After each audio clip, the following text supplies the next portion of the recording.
Igbo ekene kwa amon Igbo ndị ọma nji amon ya sị maybe nọ nene na udo dịle onye abụ na udo dịle nwoke dịle nwa asị na mmadụ niile chala ozu edeje bo biko kwa ndodo kurugodo no dan nene this video biko no because na anya ma afọ ntị m chala ozu despite the fact that the ozu no go for long na mortuary ejeje bo si na achọ eme autopsy ihe na-eme gịnị na-eme in this video.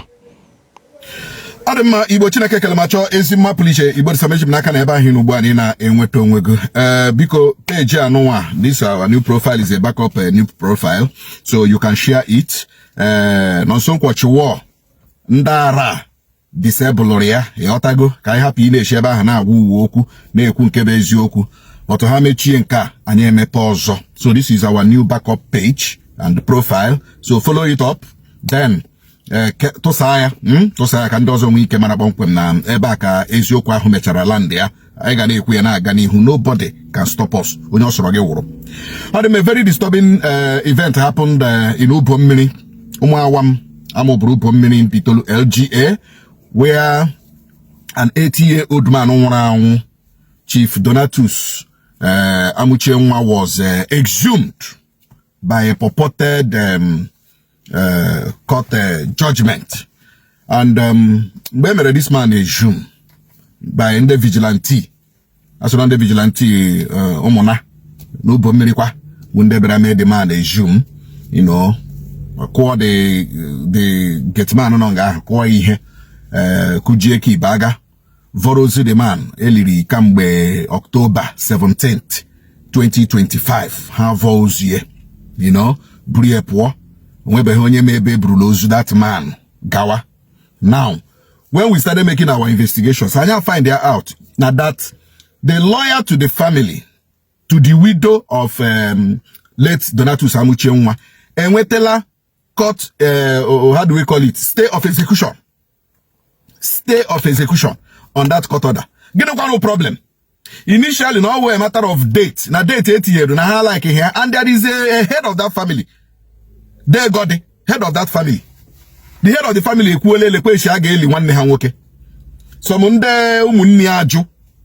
One yanka abuo. Na yes, one yanka abuo la for the past 32 years. Eso ruku ojo. Na aga heli ambasa the head of the family say ekwuolie. I got to the referent father in charge. Father ekwu okay.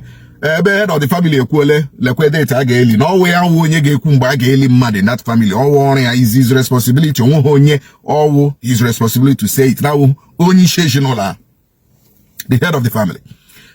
So father fix a date 17th October aga court agagide court because of the court mecha silie the man mecha borrow the widow nwanyị Donamuchie akpọrọ ya Tiger Base, kpọrọ they got it Tiger Base. Agachakwa ebe ahụ ewerekwe video ebe de Donatus no onwe ya nwụrụ anwụ ebe o ji ọnụ ya kwuo si na ya nwụọ ụmụnne ọ kpọrọ ụmụnne ndị aha ọ kpọrọ ha aha they should have nothing to do with his corpse and with his burial.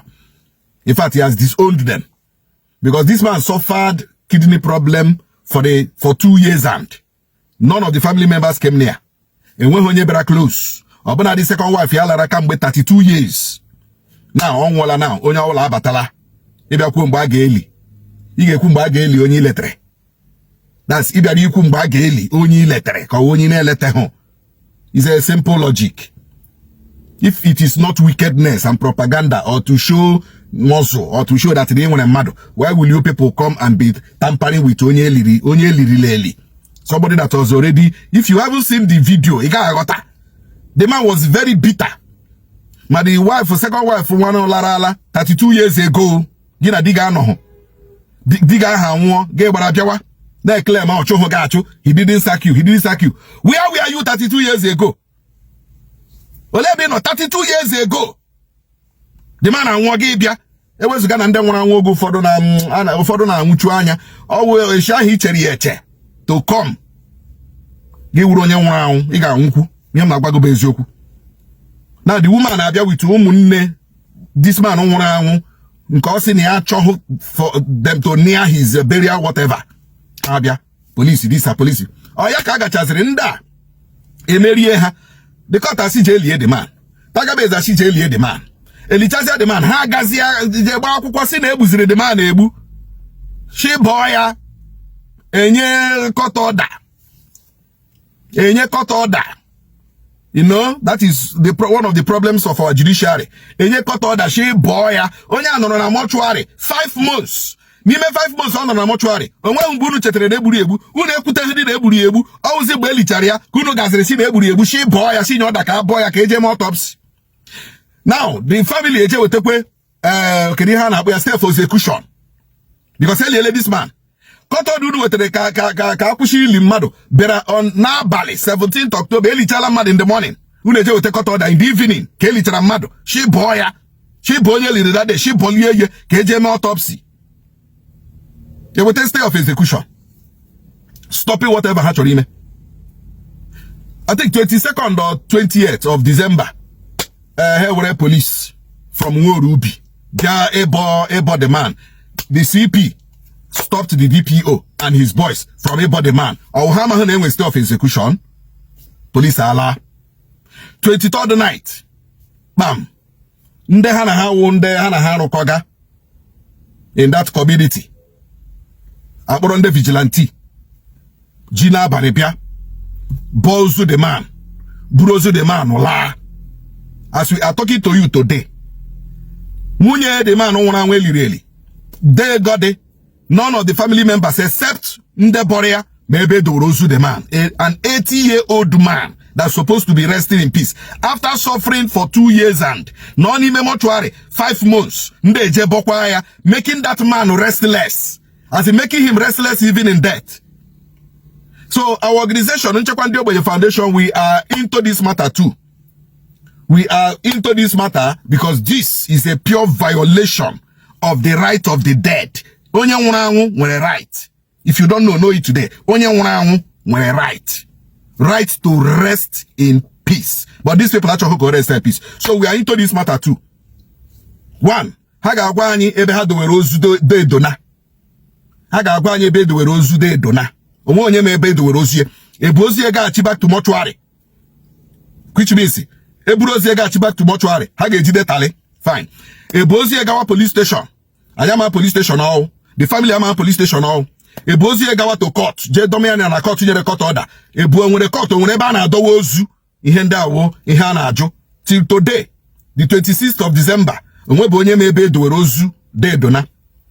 So, Nchekwandi Ogbenye Foundation is on top of this matter. And we will get to the taproot of this issue. Ihamje kuya can do bomiri dia aware. Can them be tolu dia aware. Then can the Igbo de kwana aware of ihe megano. Nde wono.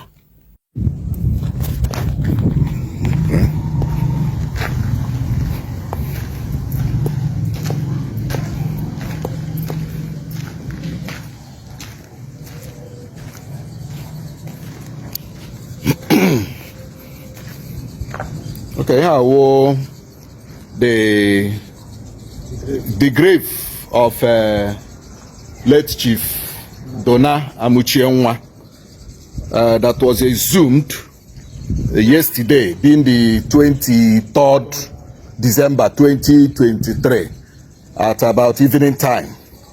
And as you can see, the grave is still open, the casket, the body missing. And till now, nobody has told the family, the wife, and those concerned where the body of late Chief Ifeanyi Chukwu Dona Amuchienwa is till today. Today is 24th day of December, and I am here live by 4:56 p.m. And this happened yesterday evening. And we can say that for the past 24 hours, nobody knew where they took the body, where they took the caskets to. You can see the man was buried in October, right? 17th of October 2025. And yesterday, being 23rd December 2025, the body was exhumed by a purported court order, which of course the family is yet to see. And of course, nobody knew where they kept the body, and nobody knew where they kept the casket. And right now, it is presumed that the body of Donna Amuchienwa is missing. The whereabouts unknown. This is a coverage made for Nchekwandi Ogbenye Foundation that is also part of this investigation. You can see the man. This was the man that was buried here. This was the man that was buried here. But the body is no longer here now. The body is no longer here. The casket, golden casket that was used for the burial, no longer here. So this is the man. This is the man. And I'm here at Ubomiri. What's the Amoboro? Amoboro Bomiri. Yes, Amoboro Bomiri. So we are here to cover this, and also Omawam Amoboro Ubomiri. This is where we are. So this is the compound of the late Donna Amuchienwa, and we have come to what we had. We have come to confirm whether it was true or not, and we have confirmed that the body of late Donna Amuchienwa is missing. Till now, nobody knew where they carried the body to, whether they took the body back to the mortuary or they took the body to the court that they say gave the order. So this is a confirmation that yes, people broke in here and took the body, a man that was buried since 17th of October 2025, and they exhumed his body and made away with it. Oh, hang on here. Yeah. Okay, this is what they used. I think they did some kind of traditional whatever with this gin. I think this is what they drank. And what is this? Is this part of the burial something? No. This is something they used clean. Okay, something they used. And this is the rope they used to drag the casket. Okay, they use this rope to drag the casket. This is the rope they used in dragging the casket. And of course, and the security man was telling us that they beat him up, and they even broke the gate, and they forced themselves inside this compound. As you can see how disfigured this thing is. You can see how disfigured it is. So this is to confirm exactly what we had, and we have come here to make our inquiries.